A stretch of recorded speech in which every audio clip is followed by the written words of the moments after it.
নমস্কাৰ নিউজৰ বাতৰিলৈ স্বাগতম জনাই ষ্টুডিঅ'ৰ মজিয়াত মই উৎপল দাস চাহক আজিৰ বাতৰি 23 জুলাই মঙ্গলবাৰে নাহৰ বিহু হুঁচৰি দলৰ উদ্যোগত আৰু যোৰহাট জিলা স্বাস্থ্য বিভাগৰ তথা নবৰা ক্ষুদ্ৰ প্ৰাথমিক স্বাস্থ্য কেন্দ্ৰৰ সহযোগত এটি বিনামূলীয়া স্বাস্থ্য পৰীক্ষা শিবিৰ অনুষ্ঠিত হৈ যায় চাহক আমাৰ এই প্ৰতিবেদনটি 23 জুলাই মঙ্গলবাৰে নাহৰ বিহু হুঁচৰি দলৰ উদ্যোগত আৰু যোৰহাট জিলা স্বাস্থ্য বিভাগ তথা নবৰা ক্ষুদ্ৰ প্ৰাথমিক স্বাস্থ্য কেন্দ্ৰৰ সহযোগত এটি বিনামূলীয়া স্বাস্থ্য পৰীক্ষা শিবিৰ অনুষ্ঠিত হৈ যায় উল্লেখযোগ্য যে সামাজিক দায়বদ্ধতা কাৰ্যসূচীৰ অধীনত ৰাইজৰ সামগ্ৰিক উপকাৰ সাধনৰ হেতু 23 জুলাই মঙ্গলবাৰে 36 নং নালকটা প্ৰাথমিক বিদ্যালয়ত পুৱা 9 বজাৰ পৰা নাহৰ বিহু হুঁচৰি দলৰ উদ্যোগত আৰু যোৰহাট যুটীয়া স্বাস্থ্য সঞ্চালক হলমৰা খণ্ড প্ৰাথমিক স্বাস্থ্য কেন্দ্ৰৰ লগতে নবৰা ক্ষুদ্ৰ প্ৰাথমিক স্বাস্থ্য কেন্দ্ৰৰ সহযোগত এটি বিনামূলীয়া স্বাস্থ্য সজাগতা আৰু স্বাস্থ্য পৰীক্ষা শিবিৰ আয়োজন কৰা হয় দিব লাগিব আৰু বিশেষকৈ সৰু ল'ৰা ছোৱালীসকলৰ কি হয় এই জেই ভেকচিন জেই যিটো মহ হয় সেই মহটোৱে গধূলি সন্ধিয়া সময়ত কামুৰে তেওঁলোকে কি কৰে গৰু খেদি গধূলি সময়ত ঘৰলৈ যেতিয়া লৈ আহে সেই সময়তে গৰুৰ লগতে মহখিনি আহি যায় আৰু তেওঁলোকৰ সৰু বাচ্চাবিলাকক মানে 15 বছৰ তলৰ ল'ৰা ছোৱালীবিলাকে সাধাৰণতে এইটো কাম কৰে তেনেকুৱাতে কামুৰাৰ পিছত তেওঁলোক আক্ৰান্ত হয় গধূলি বহুত জ্বৰ উঠি যেতিয়া ভুল বকে তেতিয়া 100% জানিব যে কি যেহেতু গধূলি সময়ত গৰু খেদি লৈ আহিছিল আৰু গধূলি জ্বৰ হৈছে গতিকে এইটো এনকেফেলাইটিছ আৰু তেনেকুৱা ক্ষেত্ৰত সদায় মেডিকেল কলেজত ভৰ্তি যদি কৰি দিয়ে তেতিয়া সি বাচি যায় আৰু ভেকচিন যেতিয়া লৈছে তেতিয়া কোনো তাৰ সাইড মানে যিবিলাক ডিসেবিলিটি থাকি যায় সাধাৰণতে জেই হোৱাৰ পিছত মানুহবিলাক যদি বাচেও সাধাৰণতে ব্ৰেইনটো বেয়া হৈ যায় আৰু মানে একো কথা মনত নথকা হৈ যায় সেইবিলাকৰ পৰা মানে আমি হাত সাৰিব পাৰোঁ সেইকাৰণে মই কৈছোঁ যে আপোনালোকে সন্ধিয়া আমি মানে দিনত মহে খাবলৈ দিব নোৱাৰোঁ ডেংগু হ'ব সন্ধিয়া সময়ত মহে খাবলৈ দিব নোৱাৰোঁ আমাৰ এনকেফেলাইটিছ মানে জেই হ'ব আৰু ৰাতি মহে খাবলৈ দিব নোৱাৰোঁ কাৰণ আমাৰ মেলেৰিয়া হ'ব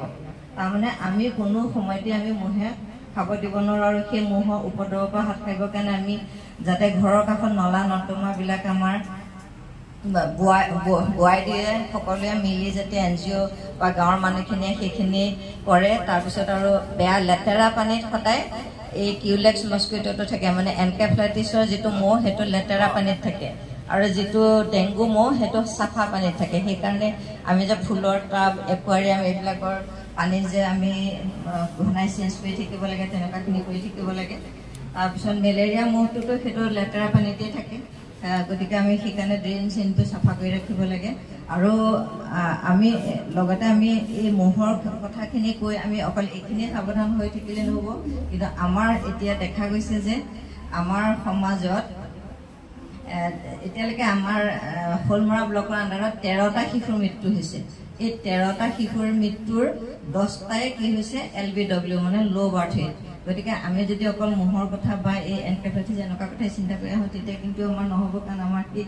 সৰু কণ শিশুসকলক যদি আমি ৰক্ষা কৰিব নোৱাৰোঁ তেতিয়াহ'লেও আমাৰ বিপদ মানে আহি থাকিব সেই সৰু শিশুসকলক আমি 2.5 কেজিৰ বিল' ৱেইট নহ'বৰ কাৰণে আমি কি কৰিব লাগিব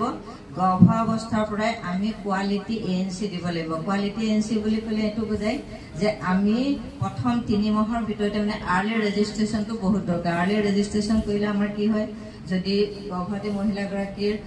প্ৰেছাৰ আদি কৰি কিবা বেমাৰ থাকে সেই বেমাৰখিনি আমাৰ স্ক্ৰিনিং হৈ যায় আৰু স্ক্ৰিনিং হৈ তেতিয়া সেই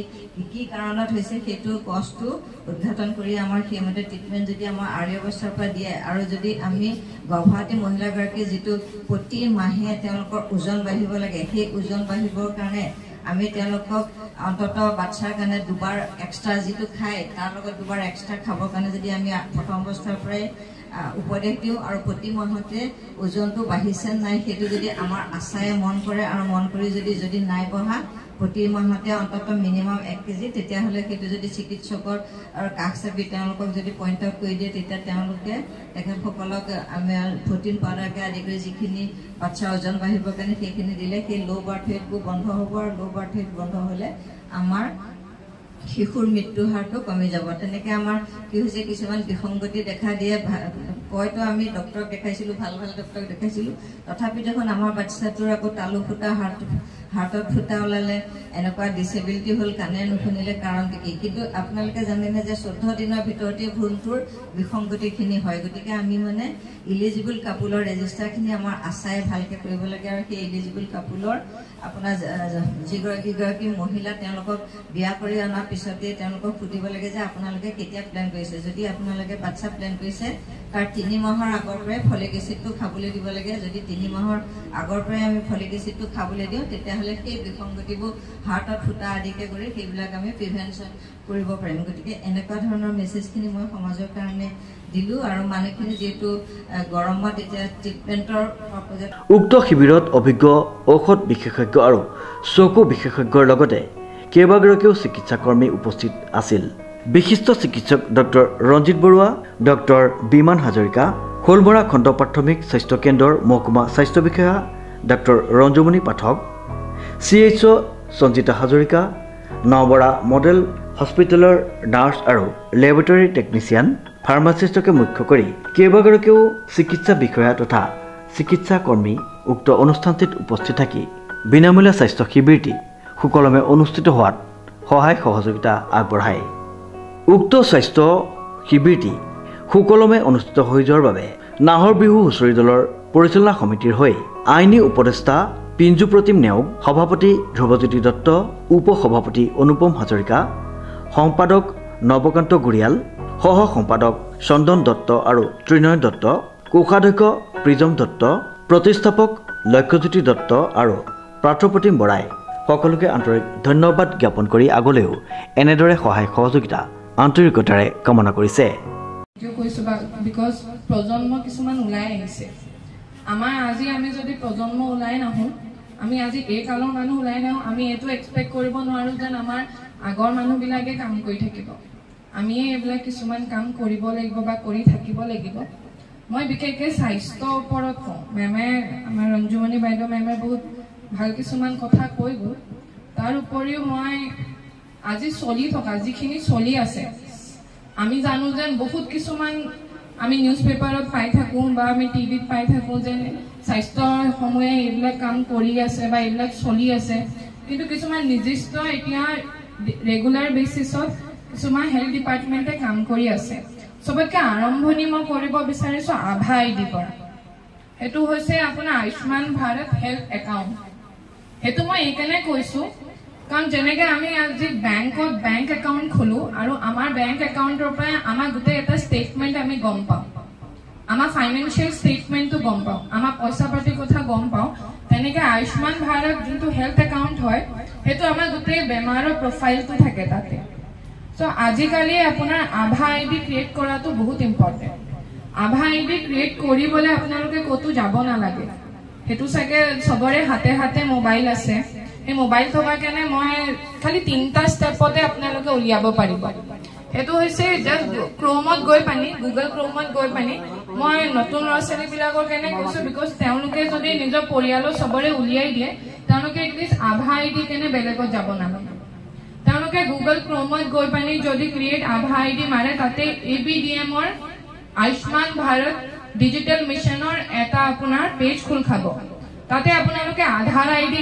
এণ্টাৰ কৰি দিব তাতে OTP এটা যাব OTP এটা যোৱাৰ লগে লগে তাতে আভা আইডি এড্ৰেছ এটা দিব সেই এড্ৰেছটো স্কিপ কৰি পানি আপোনালোকৰ এটা 14 ডিজিটছৰ নাম্বাৰ এটা আহি যাব সেইটোৱে আপোনালোকৰ আভা আইডি সেই আইডিটো চবেই ৰাখিব লাগে স্পেচিয়েলি যিবিলাক প্ৰেগনেণ্ট হৈছে যিবিলাক এৰিয়াৰ প্ৰেগনেঞ্চি হয় তেওঁলোকে এই নাম্বাৰটো যেতিয়াই তেওঁলোকে আৰ্লি ৰেজিষ্ট্ৰেশ্যনৰ কাৰণে যায় প্ৰথম কাম হৈছে সেই নাম্বাৰটোৰ বিষয়ে উলিয়াবলৈ এই নাম্বাৰটো তাতে উলিয়াই দিয়ে বা এই নাম্বাৰটো যদি উলিয়াব নিজে নোৱাৰে যিকোনো যোনটো স্বাস্থ্যৰ জেগালৈ যায় যোনখন হস্পিটেললৈ যায় বা যোনখন হেল্থ ইনষ্টিটিউশ্যনলৈ যায় তাতে তেওঁলোকে উলিয়াই দিব পাৰিব তাৰপিছত ছেকেণ্ড হৈছে আপোনাৰ এতিয়া মেমে কৈ গ'ল যেন আপোনাৰ JEE কথা আমি লাষ্ট 2 months হ'ল আমি ফিভাৰ সাৰ্ভাইলেন্স কৰি আছিলো আৰু বহুত এৰিয়াত আমি এটো গম পাই আছো যে ফিভাৰ হোৱা পিছতো জ্বৰ হোৱা পিছতো মানুহবিলাকে ৰিপৰ্ট নকৰে বা মানুহবিলাকে কবলে ভয় খায় মই এই কথাটো একেনে কৈছো কাৰণ মই ফিল্ডত কাম কৰি পানি মই নিজে এইটো গম পাইছো যে জ্বৰ হলে মানুহ আমি কি কৰো আমি নেগলেক্ট কৰো এভয়েড কৰো যে আজি একদিন জ্বৰ হৈছে আমাৰ কাইলে ভাল হৈ যাব আমি এটা এন্টিবায়োটিক খাই দিম যেটো আজিকালি প্ৰবলেম হৈছে ওটিজি ড্ৰাগ ওভাৰ দা কাউন্টাৰ মানে নিজে ফাৰ্মাসিত গৈ নিজে এটা দৰৱ কিনি লয় আৰু দৰৱটো খাই পানি ভাল হৈ যায় কিন্তু তেওঁলোকে যি কেনে হৈছে সেই প্ৰবলেমটো তেওঁলোকে কেতিয়াও নিবিচাৰে সেইকাৰণে সেই জ্বৰটো ভাল হোৱাৰ পিছতো আকৌ জ্বৰ উঠে কাৰণ কেলে যদি Japanese encephalitis malaria dengue chikungunya কালা আজাৰ যিকোনো বেমাৰ হলেও এইটো নহয় যেন অকল জ্বৰটো একেলগে উঠি থাকিব জ্বৰটো উঠা নেমা কৰা জ্বৰ হয় আপোনালোকে ড্ৰপটো খাব জ্বৰটো ভাল হৈ থাকিব কিন্তু আকৌ জ্বৰ উঠিব সেইকাৰণে এই যেটো আপোনালোকে ফাৰ্মাসিত গৈ পানি নিজে মেডিচিন কিনে আমাৰ ইমান ভাল ভাল ডক্টৰ সকল আছে সব হস্পিটেলতে তেওঁলোকৰ এনি টাইম পোৱাই যায় তো তেওঁলোকৰ পৰা এটা পৰামৰ্শ লৈ যদি আপোনালোকে কয় এটলিষ্ট আপোনালোকে গম পাব ব্যুৰো ৰিপোৰ্ট নিউজ নাও